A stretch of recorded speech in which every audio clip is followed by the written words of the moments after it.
Hi dear student, मैं रामकृष्ण पनिका पढ़े चलो बढ़े चलो यूट्यूब चैनल पर आप सभी का स्वागत करते हैं।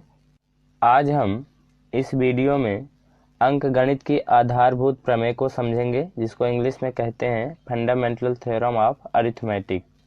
लेकिन इसको समझने से पहले हम यहाँ पे कुछ संख्याओं को देखेंगे, अर्थात कि ये देखेंगे कि किसी संख्या का गुणनखंड क्या होता है और किसी संख्या का गुणज क्या होता है और भाज्य संख्याएं क्या होते हैं और अभाज्य संख्याएं क्या होते हैं। जब हम इनको अच्छे से जान लेंगे तो हमको अंकगणित की आधारभूत प्रमेय को समझने में बहुत ही आसानी होगी। तो आइए सबसे पहले हम देखते हैं कि किसी संख्या का गुणनखंड हम कैसे पहचानते हैं। तो गुणनखंड को समझने से पहले हम इसकी परिभाषा लिख लेते हैं, फिर इसके बाद हम इसको अच्छे से समझेंगे। तो इसकी परिभाषा हम लिखेंगे कि किसी संख्या का गुणनखंड वे संख्याएं होते हैं, किसी संख्या का गुणनखंड वे संख्याएं होते हैं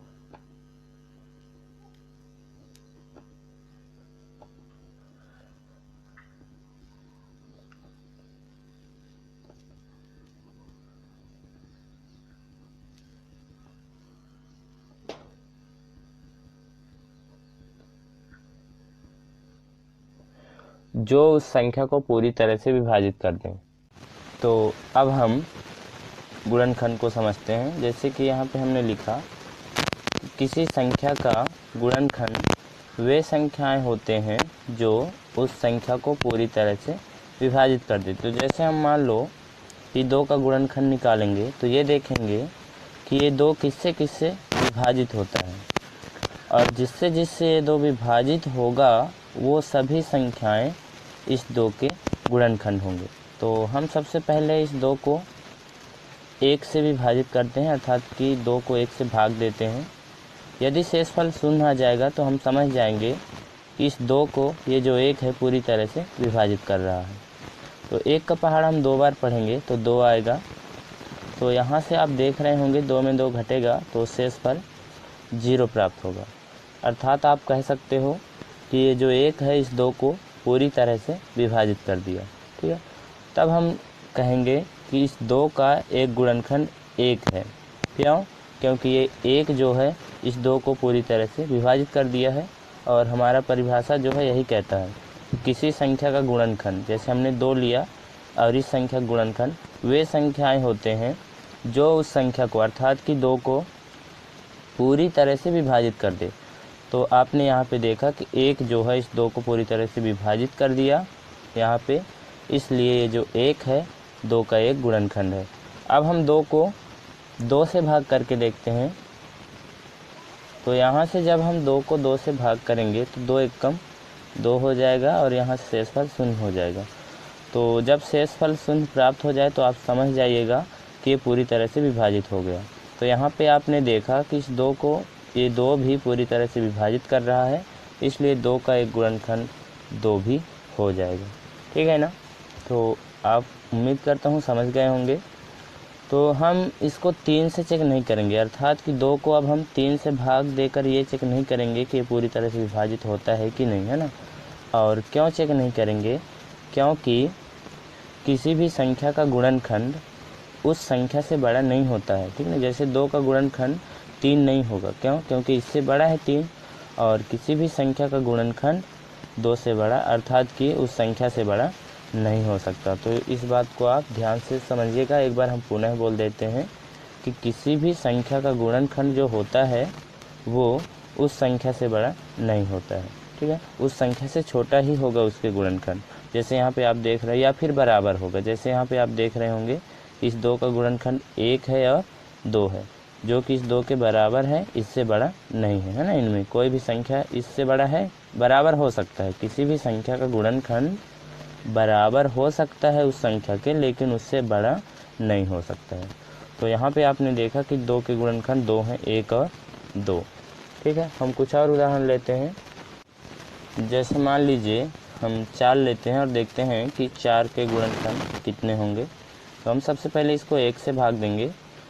तो यहाँ से आ जाएगा 1 का पहाड़ा हम 4 बार पढ़ेंगे तो 4, और इसको जब हम घटाएंगे तो शेषफल 0 आ जाएगा। तो यहाँ पे आपने देखा कि 4 को 1 जो है पूरी तरह से विभाजित कर रहा है, तो हम कह सकते हैं कि 4 का एक गुणनखंड 1 होगा।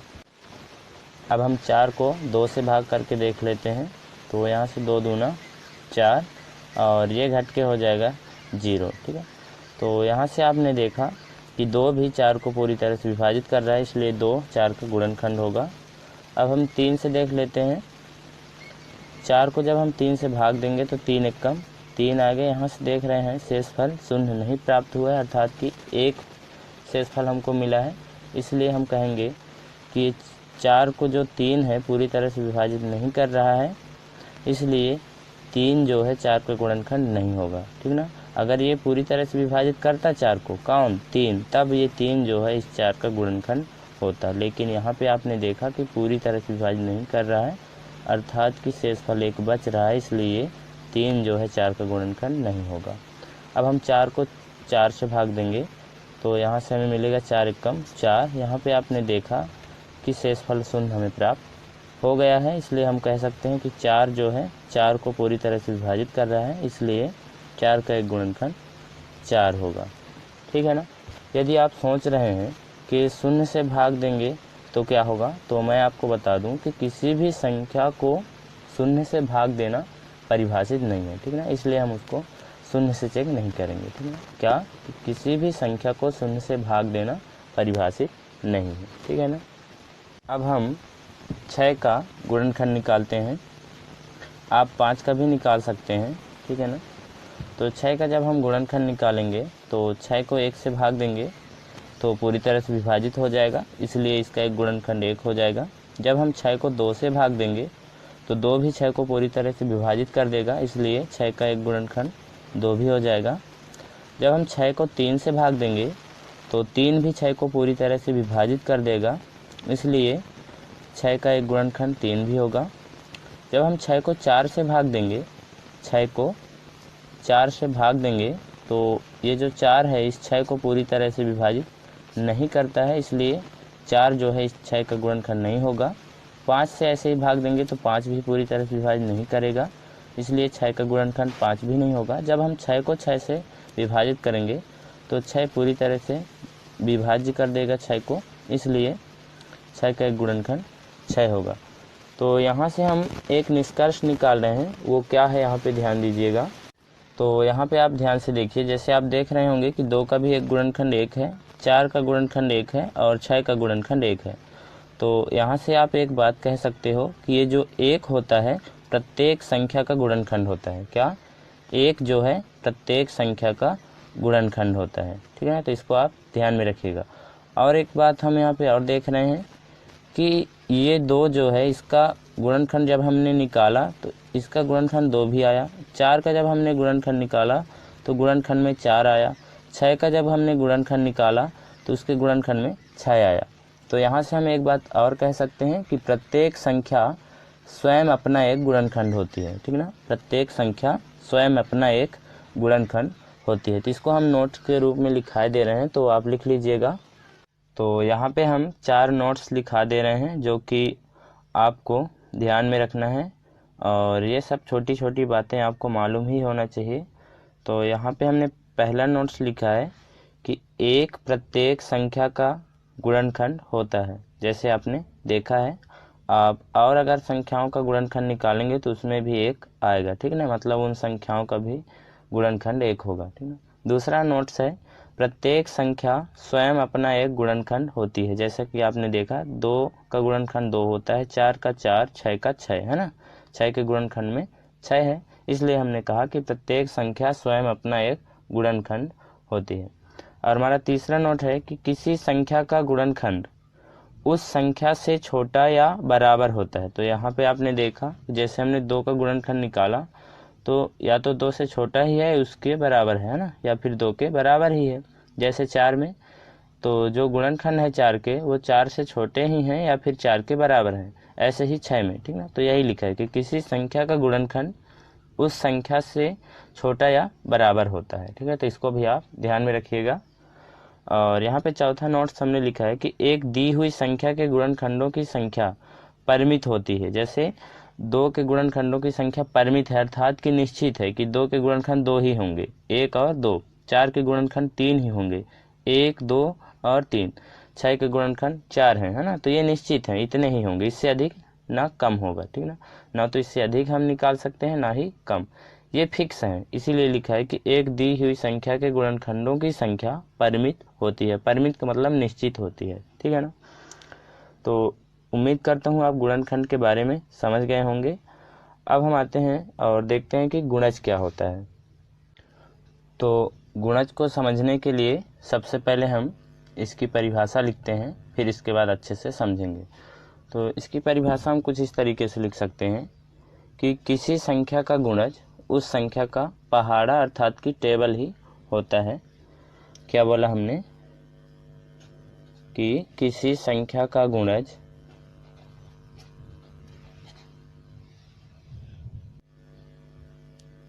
उस संख्या का पहाड़ा उस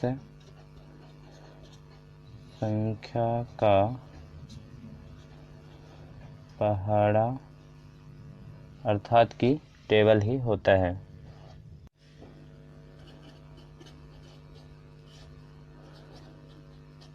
तो अब हम इसे परिभाषा के अनुसार समझते हैं। तो अब हम गुणज को परिभाषा के अनुसार अच्छे से समझते हैं। जैसे लिखा है किसी संख्या का गुणज उस संख्या का पहाड़ा ही अर्थात कि टेबल ही होता है, ये हमने लिखा है। तो जैसे आप यहाँ पे देख रहे होंगे कि 2 का हमने यहाँ पे पहाड़ा लिखा है, अर्थात कि 2 का गुणज लिखे है ना, 2 एकम 2, 2 दूना 4, 2 तिहाई 6, ऐसे ही अनंत तक आप कर सकते हैं, ठीक ना। तो 2 के ये गुणज हैं। ऐसे ही हमने 3 के गुणज निकाले हैं, तो 3 का यहाँ पे पहाड़ा दिख रहा होगा, आप इन्हीं को गुणज समझ सकते हो। किसका? 3 का। 3 एकम 3, 3 दूनी 6, 3 के 9, 3 चौको 12, ऐसे ही अनंत तक के आप पहाड़ा लिख सकते हैं 3 के, है ना। तो ये सभी संख्याएं क्या हैं? 3 के गुणज हैं। तो हम यहाँ से क्या निष्कर्ष निकाल पाए हैं, मतलब कि हम नोट्स में क्या क्या बातें ध्यान में रख सकते हैं, उस पर थोड़ा यहाँ पे चर्चा करते हैं। तो यहाँ पे आप देख रहे होंगे कि ये जो 2 के गुणज लिखे गए हैं यहाँ पे, इसमें 2 भी है, अर्थात कि 2 के गुणज में 2 भी है। तो हम और यहाँ देख रहे हैं कि 3 के गुणज में 3 है ना। यहाँ पे 3 के गुणज में 3 है, ये 3 के गुणज है, ठीक ना। और यहाँ पे आप देख रहे हैं 3 है। तो यहाँ से हम एक निष्कर्ष या नोट याद कर सकते हैं कि प्रत्येक संख्या स्वयं का एक गुणज होता है, ठीक है ना। अब हम दूसरा निष्कर्ष यहाँ से क्या निकाल पाए हैं, यहाँ पे आप देख रहे होंगे कि ये जो 2 के गुणज यहाँ पे लिखे गए हैं, ये 2 से बड़े हैं या फिर उसी 2 के बराबर हैं। यहाँ पे भी आप देख रहे होंगे कि ये जो 3 के गुणज यहाँ पे लिखे गए हैं, तो ये या तो 3 के बराबर है या उससे बड़ा है ना। तो यहाँ से हम एक नोट्स और लिख सकते हैं कि किसी संख्या का गुणज उस संख्या से बड़ा या उसी के बराबर होता है, ठीक है। और हम यहाँ से तीसरा निष्कर्ष निकाल पा रहे हैं कि हम किसी भी संख्या के जो गुणज हैं अनंत लिख सकते हैं, ठीक है ना। हमने गुणनखंड में देखा था अभी थोड़ी देर पहले कि किसी भी संख्या का जो गुणनखंड होता है वो निश्चित होते हैं, अर्थात कि परिमित होते हैं, ठीक है ना। जैसे आपने देखा था कि 2 का गुणनखंड जो था 2 ही था, 1 और 2। लेकिन यहाँ पे आप देख रहे हैं गुणज में हम किसी भी संख्या का गुणनखंड किसी भी संख्या का गुणज हम अनंत निकाल सकते हैं, ठीक है ना। जैसे यहाँ पे आप देख ही रहे हैं, तो हम ये लिख सकते हैं तीसरा नोट कि एक दी हुई संख्या के गुणजों की संख्या अपरिमित होती है ना। क्या? एक दी हुई संख्या के गुणजों की संख्या अपरिमित होती है, ठीक है। अर्थात कि गुणज की संख्या क्या होते हैं? अपरिमित, किसी भी संख्या का। तो आइए हम तीनों नोट्स को लिखते हैं एक बार। तो ये रहा नोट्स जो कि आपको गुणज से संबंधित याद रखना है।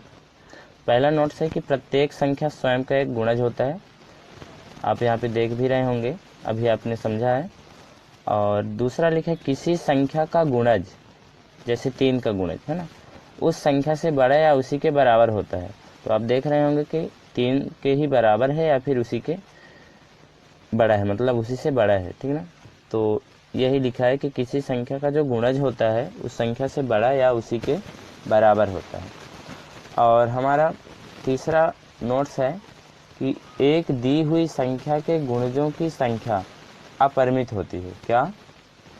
एक दी हुई संख्या, जैसे यहाँ पे 3 मान लो संख्या दिया है और इसके गुणजों की संख्या जो है अपरिमित होते हैं, ठीक है ना। मतलब कि इसकी कोई सीमा नहीं कि इसके गुणज कितने होंगे, अनंत हो सकते हैं, ठीक ना। तो यही लिखा। तो इन तीनों नोट्स को आप ध्यान में रखिए, ठीक है ना।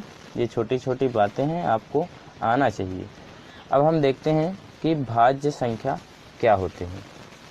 तो भाज्य संख्या को समझने से पहले हम इसकी परिभाषा लिखते हैं, फिर इसके बाद हम अच्छे से इसको समझेंगे, ठीक है।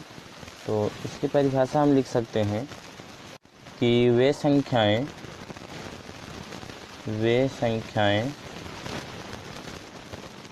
जिनके 2 से अधिक गुणनखंड संभव हों,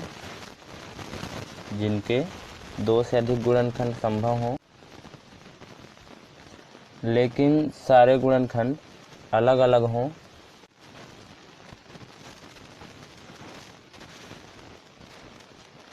भाज्य संख्याएं कहलाती हैं। भाज्य संख्याएं कहलाती हैं, ठीक है। तो हमने क्या लिखा कि वे संख्याएं जिनके 2 से अधिक गुणनखंड संभव हों, लेकिन सारे अर्थात कि सभी गुणनखंड अलग अलग हों, भाज्य संख्याएं कहलाती हैं, ठीक है। तो आइए हम एक उदाहरण से समझते हैं। जैसे मान लो हम 2 को लेते हैं और देखते हैं कि 2 भाज्य संख्या है कि नहीं। तो ये हमने 2 लिखा और हमने अभी थोड़ी देर पहले गुणनखंड के बारे में पढ़ा था कि एक प्रत्येक संख्या का गुणनखंड होता है, अर्थात इस 2 का एक गुणनखंड 1 हो जाएगा। और हमने ये भी पढ़ा था कि प्रत्येक संख्या स्वयं अपना एक गुणनखंड होती है, अर्थात कि 2 स्वयं एक खुद का गुणनखंड होगा, है ना। तो और वहाँ पे आपने ये भी देखा था कि 2 के केवल 2 ही गुणनखंड थे, ठीक है ना। जैसे हमने 2 के गुणनखंडन कर लिए और 2 के गुणनखंड कितने हैं, 1 और 2, अर्थात कि 2 ही गुणनखंड हैं। लेकिन हमने भाज्य संख्या की परिभाषा क्या लिखा है कि वे संख्याएं जिनके 2 से अधिक गुणनखंड संभव हों, लेकिन यहाँ पे इसके गुणनखंड केवल 2 ही हैं। और आगे था कि लेकिन सारे अर्थात कि सभी गुणनखंड अलग अलग हों, भाज्य संख्याएं कहलाती है। लेकिन यहाँ पे कोई भी शर्त इसमें पालन नहीं हो रहा है, ना तो 2 के गुणनखंड 2 से अधिक हैं, और जब अधिक ही नहीं है तो सारे गुणनखंड अलग अलग देखने की हमको आवश्यकता ही नहीं है।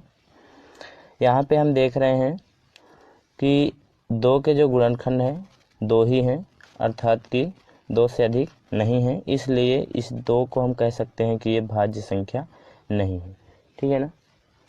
अब हम एक संख्या और लेते हैं 4, और आपने देखा था कि 4 की जो गुणनखंड हमने निकाले थे वो 1 था और 2 था और 4 था। यहाँ पे आप देख रहे हैं कि 4 के जो गुणनखंड हैं 2 से अधिक हैं, है ना, इसलिए ये क्या है, एक भाज्य संख्या है। और यहाँ पे कोई भी गुणनखंड मतलब कि समान नहीं है, जो कि यहाँ पे बोला था, अर्थात कि अलग अलग है ना। और हमारे परिभाषा में बोला ही था कि सारे गुणनखंड अलग अलग हों, है ना। तो यहाँ पे आप देख रहे हैं कि सारे गुणनखंड अलग अलग हैं, इसलिए 4 क्या है, भाज्य संख्या है। अब हम थोड़ा एक पर विचार करते हैं।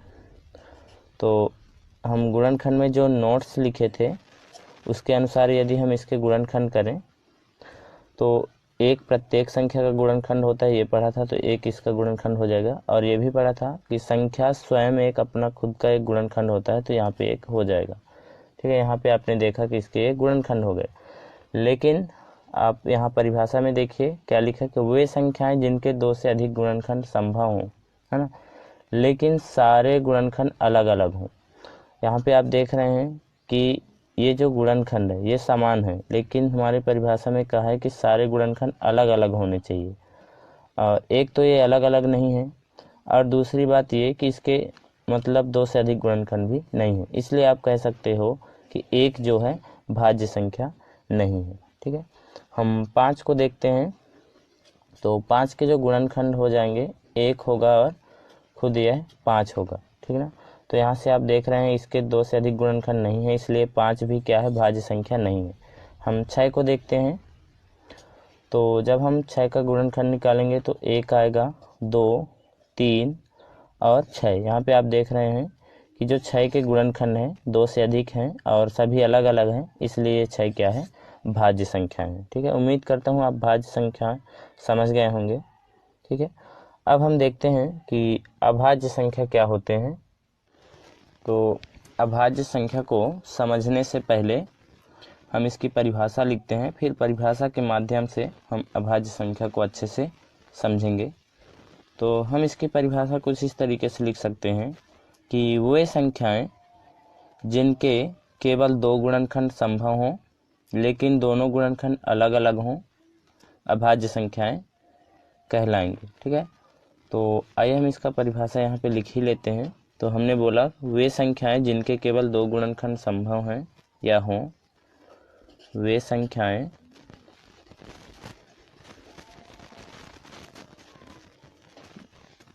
जिनके केवल 2 गुणनखंड संभव हों लेकिन सारे अर्थात कि लेकिन दोनों गुणनखंड अलग अलग हों, लेकिन दोनों गुणनखंड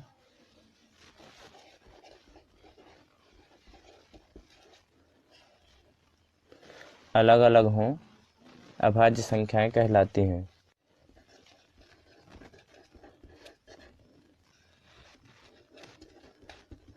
तो ये रहा हमारा अभाज्य संख्या की परिभाषा। एक बार हम पुनः पढ़ते हैं। ये लिखा है कि वे संख्याएं जिनके केवल 2 गुणनखंड संभव हो लेकिन दोनों गुणनखंड अलग अलग हों, अभाज्य संख्याएं कहलाती हैं। तो हम यहाँ पे पुनः 2 का उदाहरण लेते हैं, अर्थात कि संख्या 2 लेते हैं और देखते हैं कि वो अभाज्य संख्या है कि नहीं। तो ये हमने 2 लिखा और नोट्स के आधार पे एक प्रत्येक संख्या का गुणनखंड होता है, इसलिए इसका एक गुणनखंड 1 हो जाएगा और किसी भी संख्या का एक गुणनखंड स्वयं वह संख्या होता है, तो इसलिए इसका एक गुणनखंड 2 हो जाएगा। ठीक है ना। तो आप यहाँ पे देख रहे हैं कि 2 के जो गुणनखंड हैं 1 और 2 हैं, अर्थात कि केवल 2 हैं गुणनखंड, मतलब कि 2 तो संभव है ना, और अलग अलग भी हैं, इसलिए हम कह सकते हैं कि 2 जो है क्या है, अभाज्य संख्याएं। ठीक है, अब हम 1 को देख लेते हैं।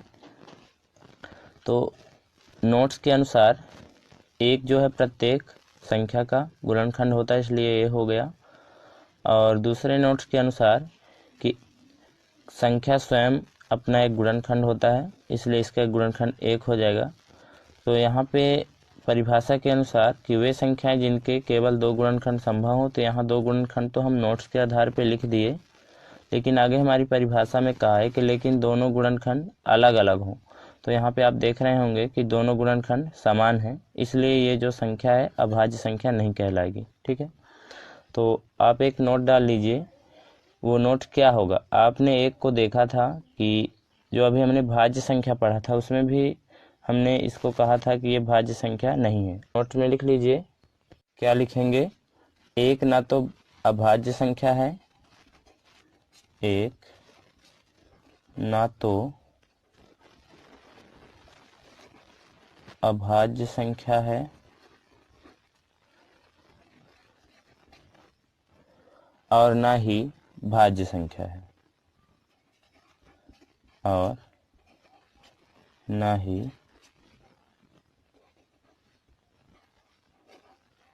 भाज्य संख्या है। ठीक, अब हम अभाज्य संख्या की एक परिभाषा यहाँ पे और बोलने वाले हैं, आप ध्यान से सुनिएगा। हम इसकी परिभाषा ऐसे भी लिख सकते हैं कि वे संख्याएं जिनके गुणनखंड 1 और स्वयं वह संख्या ही होते हैं, अभाज्य संख्याएं कहलाती हैं।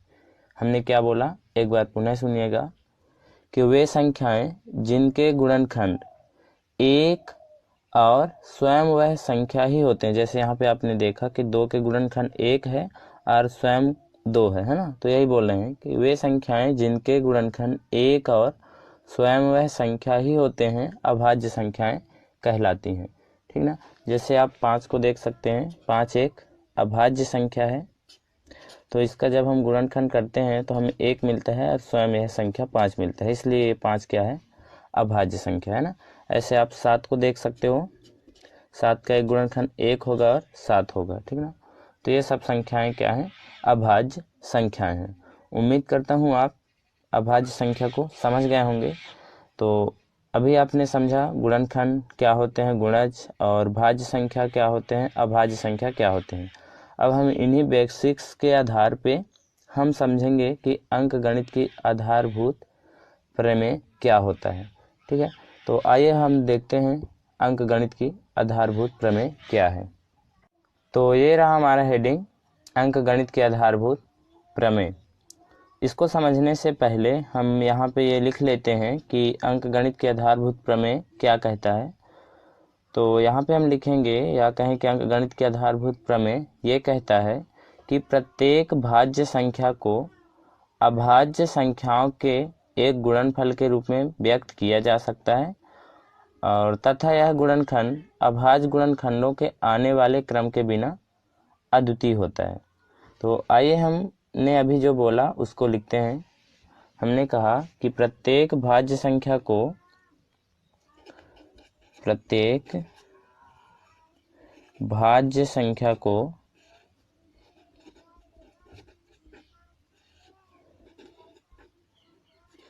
अभाज्य संख्याओं के एक गुणनफल के रूप में व्यक्त किया जा सकता है,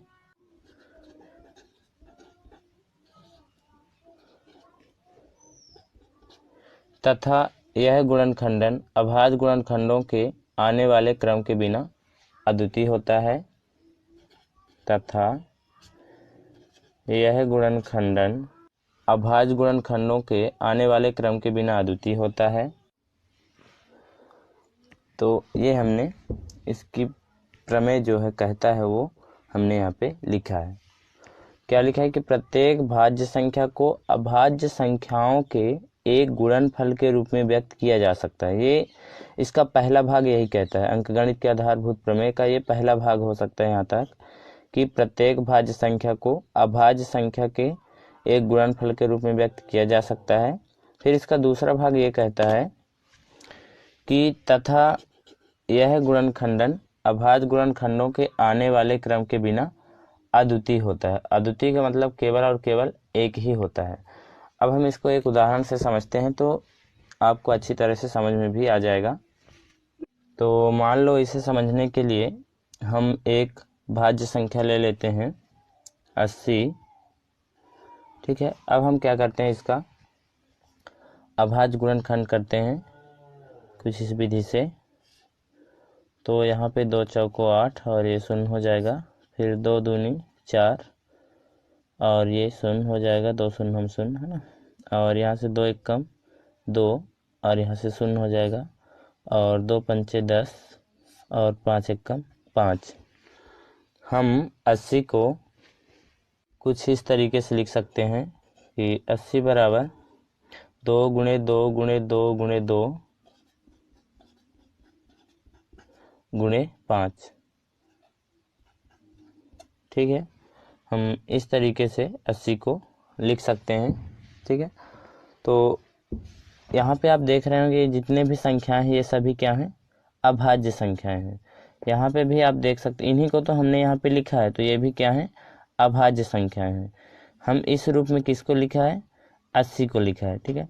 तो यही हमारा पहला पार्ट कहता है कि प्रत्येक भाज्य संख्या को, हमने तो यहाँ केवल एक भाज्य संख्या लिया ना, मतलब जितने भी भाज्य संख्याएं होते हैं उन सभी को हमने यहाँ पे एक भाज्य संख्या क्या लिया था, 80।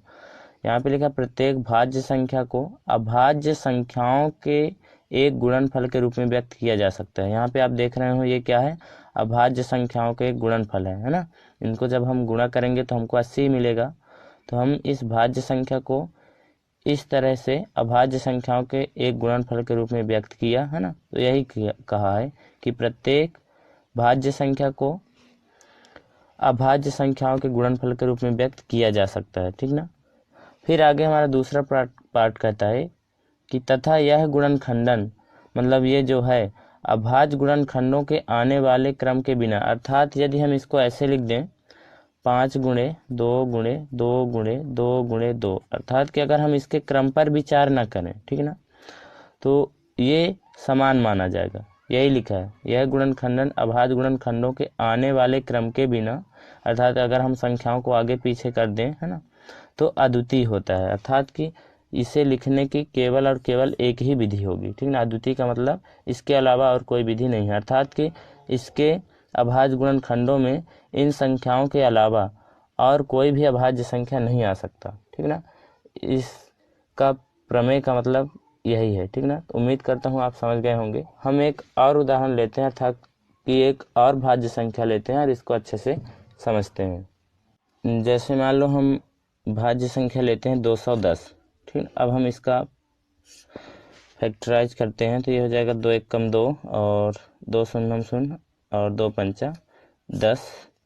यहाँ से ये हो जाएगा, अब 5 1 6, इनका योग 6 हो जाता है, अर्थात कि ये 3 से कटेगा तो ये हो जाएगा 3 3 9 और इसमें 1 चला गया तो ये 15 हो गया, तो ये हो जाएगा 3 5 15। अब इन दोनों का योग 8 हो जाता है, तो ये 3 से नहीं कटेगा, क्योंकि आप जानते हो कि दिए गए संख्याओं का योग यदि 3 के पहाड़े में आता है तो वो 3 से कटता है। तो ये संख्या जो है इनका योग हम करते हैं तो 8 आता है, 5 3 8। तो जो 8 है वो 3 के पहाड़े में नहीं आता है, इसलिए ये 3 से नहीं कटेगा, है ना। इसको हम 5 से काट सकते हैं, तो ये जगह 5 7 35 और 7 एकम 7, ठीक ना। तो यहाँ से हम 210 को लिख सकते हैं 2 गुणे 3 गुणे 5 गुणे 7, ठीक ना। कुछ इस तरीके से हम 210 को लिख सकते हैं।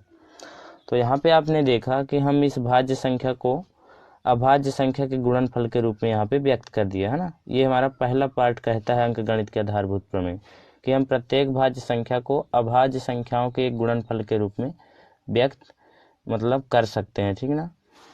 और दूसरा पार्ट कहता है कि यह गुणनखंडन जो हमने यहाँ पे किया है, ठीक ना, अगर हम इनके क्रम को बदल दें, अर्थात कि 3 को पहले लिख दें, फिर 2 को लिख दें, फिर 5 को लिख दें, फिर 7 को लिख दें, या फिर हम पहले 5 को लिख दें, फिर 7 को लिख दें, फिर 2 को लिख दें, फिर 3 को लिख दें, है ना। तो यदि हम इनके क्रम पर विचार ना करें, है ना, तो ये जो गुणनखंडन है ये अद्वितीय होगा, है ना। तो यही बोला है कि यह गुणनखंडन अभाज्य गुणनखंडों के आने वाले क्रम के बिना अद्वितीय होता है, ठीक है। तो यहाँ पे आपको पूरा निचोड़ यहाँ पे क्या याद रखना है, इसका प्रयोग हम कहाँ करेंगे और किस प्रकार से करेंगे, मतलब आगे हम किस प्रकार से करेंगे अंकगणित के आधारभूत प्रमेय, हम उसके बारे में यहाँ पे थोड़ा सा बात करते हैं, ठीक ना। आपको केवल इतना ध्यान रखना है यहाँ पे से जो भी आपने समझा, तो यहाँ पे आपको ये ध्यान में रखना है कि हम किसी भी भाज्य संख्या को, ध्यान से सुनिएगा, किसी भी भाज्य संख्या को हम इस प्रकार से अभाज्य संख्या के गुणनफल के रूप में लिख सकते हैं। ये पहली बात हुई।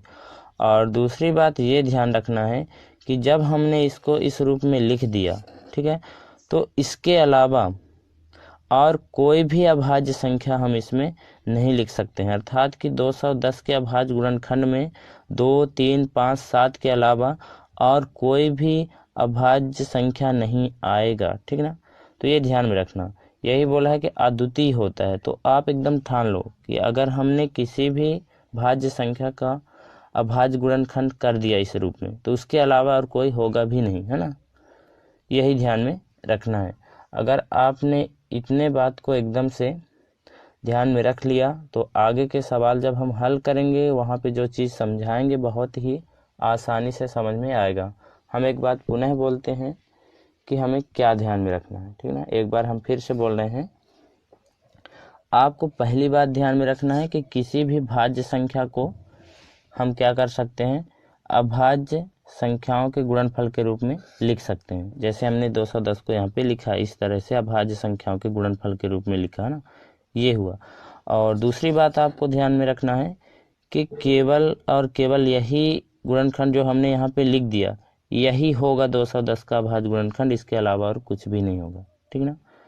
इसके अलावा और कुछ भी नहीं होगा। हाँ, अगर हम इसके क्रम पर विचार ना करें तो बिल्कुल भी नहीं होगा, है ना। आप सोच रहे होंगे कि अगर हम ऐसे लिख दें तो ये अलग हो जाएगा, तो ये अलग नहीं है, क्योंकि आप जब इनका गुणा करेंगे आपस में तो भी 210 मिलेगा, और इनका आपस में गुणा करेंगे तो भी आपको 210 ही मिलेगा। इसका आप गुणा करोगे आपस में सभी संख्याओं का तो भी आपको 210 ही मिलेगा। इसलिए कहा है कि यदि हम इनके क्रम पर विचार न करें तो यह गुणनखंडन क्या है, अद्वितीय है। ठीक है, उम्मीद करता हूँ आप समझ गए होंगे।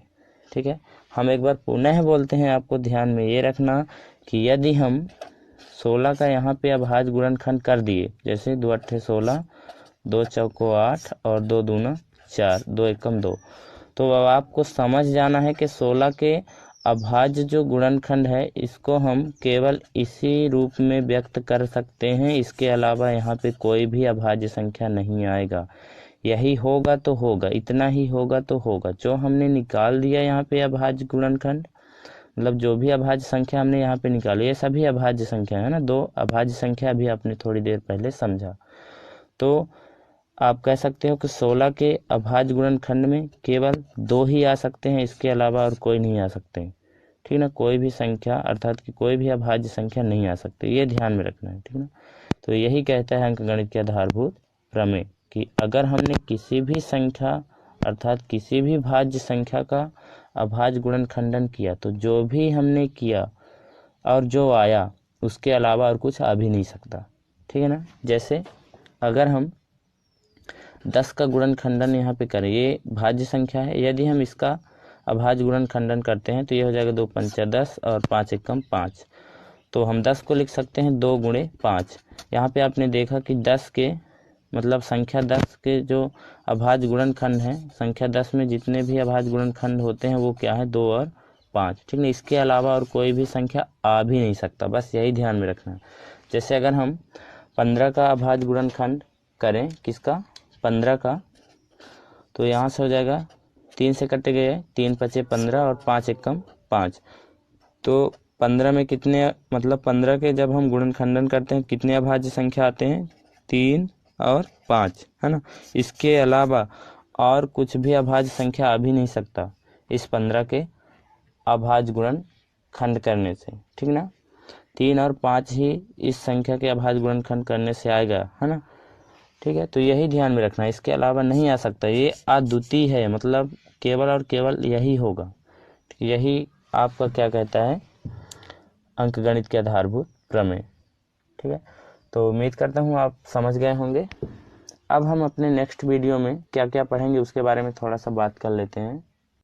तो मैं आपको बता दूं कि हम अपने नेक्स्ट वीडियो में उदाहरण 5 को हल करेंगे और वहाँ पे थोड़ा ये बातचीत करेंगे कि हम अभाज्य गुणनखंड विधि द्वारा कैसे हम 2 संख्याओं या 3 संख्याओं का एचसीएफ और एलसीएम ज्ञात करेंगे और दोनों संख्याओं या तीनों संख्याओं में एचसीएफ और एलसीएम के साथ क्या संबंध होता है, ये हम वहाँ पे देखेंगे। ठीक है, तो आपको ये वीडियो कैसा लगा आप कमेंट में ज़रूर बताइएगा। वीडियो देखने के लिए थैंक्स।